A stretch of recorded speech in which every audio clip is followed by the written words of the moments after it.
क्या वो पतंग उड़ा रहा था? क्या वो पतंग उड़ा रहा था? Was he flying the kite? Was he flying the kite? इस जुमले में ही हमारा सब्जेक्ट है और वो सिंगुलर है, लिहाजा हमने हेल्पिंग वर्ब was शुरू में लगा दिया है इंट्रोगेटिव की वजह से। was हेल्पिंग वर्ब है, ही सब्जेक्ट है, fly वर्ब है, उसके साथ ing का इजाफा किया गया है। the kite इस जुमले में ऑब्जेक्ट है। क्या वो घूमने का सोच रहे थे? क्या वो घूमने का सोच रहे थे? Were they thinking for visit? Were they thinking for visit? इस जुमले में वर हेल्पिंग वर्ब है और शुरू में आया है क्योंकि हमारा सब्जेक्ट दे है और वो प्लूरल में है। थिंक वर्ब है, उसके साथ हमने आईएनजी का इजाफा कर दिया है। विजिट इस जुमले में ऑब्जेक्ट है। Welcome to 50 days tenses course. आज की क्लास में हम 20वां दिन डिस्कस करेंगे।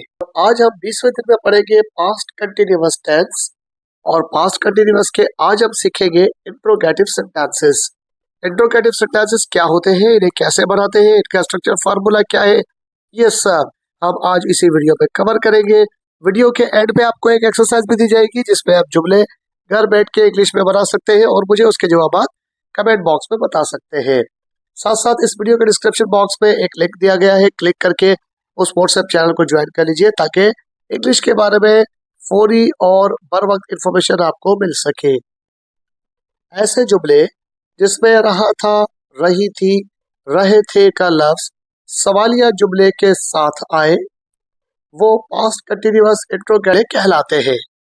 जैसे क्या वो तुमसे बात कर रहा था? क्या तुम वहां जा रहे थे? इन दोनों जुमलों के अंदर क्या का लफ्ज भी आया है और दोनों जुमलों के अंदर रहा था और रही थी भी आया है। ऐसे ही जुमलों को हम इंट्रोगेटिव सेंटेंसेस कहते हैं। ऐसे जुमलों को बनाने के लिए हम ये फार्मूला इस्तेमाल करते हैं। जुमले में सबसे पहले हेल्पिंग वर्ब आता है, फिर सब्जेक्ट आता है, वर्ब के साथ आईएनजी आता है और आखिर में ऑब्जेक्ट आता है। इन जुमलों के अंदर दो हेल्पिंग वर्ब इस्तेमाल होते हैं, वाज और वर, लेकिन अगर हमारा सब्जेक्ट प्लूरल में है तो हम हेल्पिंग वर्ब वर इस्तेमाल करते हैं।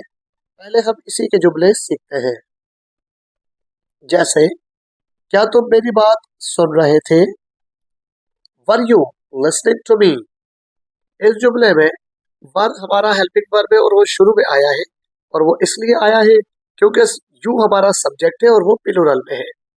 लिसन वर्ब है, उसके साथ हमने आईएनजी का इजाफा कर दिया है और मी इस जुमले में ऑब्जेक्ट है। ऐसे जुमलों को बनाने के लिए हम ये फार्मूला भी इस्तेमाल करते हैं। जुमले में सबसे पहले हेल्पिंग वर्ब आता है। क्योंकि सब्जेक्ट वाहिद पढ़ रहे हैं हम, लिहाजा वाहिद सब्जेक्ट के साथ हेल्पिंग वर्ब वाज आएगा।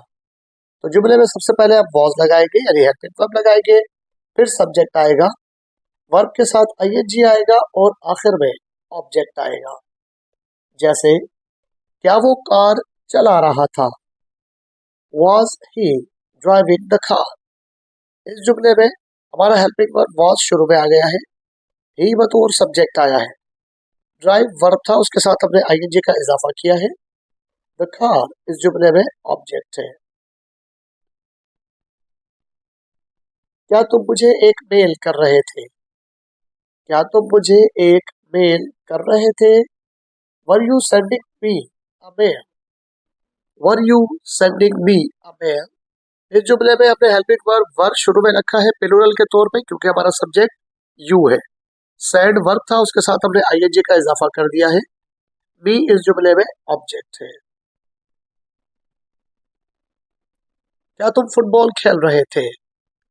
क्या तुम फुटबॉल खेल रहे थे? Were you playing football? Were you playing football? इस जुमले में भी हमारा सब्जेक्ट यू है और वो प्लूरल है, लिहाजा हमने हेल्पिंग वर्ब वर शुरू में रख दिया है। प्ले वर्ब था जिसके साथ हमने आईएनजी का इजाफा कर दिया है और फुटबॉल इस जुमले में ऑब्जेक्ट है। क्या वो इस वक्त शॉपिंग कर रही थी? क्या वो इस वक्त शॉपिंग कर रही थी? Was she doing shopping at that time? Was she doing shopping at that time? इस जुमले में हमारा सब्जेक्ट शी है, लिहाजा हमने हेल्पिंग वर्ब was शुरू में रखा है सिंगुलर की वजह से। वाज हमारा हेल्पिंग वर्ब है, शी सब्जेक्ट है, डू वर्ब था उसके साथ हमने आईएनजी का इजाफा कर दिया है और शॉपिंग इस जुमले में ऑब्जेक्ट है। क्या लोग आपस में लड़ रहे थे? क्या लोग आपस में लड़ रहे थे? Were the people fighting with one another? Were the people fighting with one another? इस जुमले में the people हमारा सब्जेक्ट है और वो प्लूरल में है, लिहाजा हमने हेल्पिंग वर्ब वर शुरू में रखा है। वर हेल्पिंग वर्ब है, the people इस जुमले में सब्जेक्ट है। फाइट वर्ब है, उसके साथ हमने आईएनजी का इजाफा कर दिया है और वन अनदर इस जुमले में ऑब्जेक्ट है। क्या तुम मेरे लिए खाना बना रहे थे? क्या तुम मेरे लिए खाना बना रहे थे? Were you making food for me? Were you making food for me इस जुमले में भी हमारे पास सब्जेक्ट यू है और वो प्लूरल है, लिहाजा हेल्पिंग वर्ब अपने वर शुरू में लगा दिया है। वर हेल्पिंग वर्ब है, यू सब्जेक्ट है, मेक वर्ब है, उसके साथ हमने आईएनजी का इजाफा किया है और फूड इस जुमले में ऑब्जेक्ट है। बढ़ते हैं आज की एक्सरसाइज की तरफ। आज हमने पास्ट कंटिन्यूअस के इंट्रोगेटिव सेंटेंसेस बनाना सीखे हैं। घर बैठ के इनकी प्रैक्टिस कीजिए ताकि जुमले आपको समझ में आ जाए और जुमलों को इंग्लिश में बोलिए ताकि जुमले आपकी ज़बान पर रवा हो जाए। इसी वीडियो के डिस्क्रिप्शन बॉक्स में आपको हमारे व्हाट्सएप चैनल का लिंक भी मिलेगा, उसे भी क्लिक करके ज्वाइन कर लीजिए ताकि आप व्हाट्सएप के जरिए भी हमारे पास राब्ते में आ जाए और कोई भी मुश्किलात हो तो हमसे पूछ सके, साथ साथ इंग्लिश की इंफॉर्मेशन वहाँ भी आपको मिल सके। आज की एक्सरसाइज ये है, क्या वो किताब पढ़ रही थी? क्या हम मेहनत कर रहे थे? क्या वो रेढ़ी चला रहा था? क्या किसान हल चला रहा था? क्या हम इंग्लिश सीख रहे थे?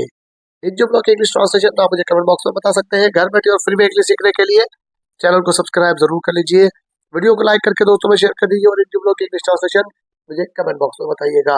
अपना और अपने चैनल का ख्याल रखिएगा। मिलते हैं अगली वीडियो में। टिल देन अल्लाह हाफिज।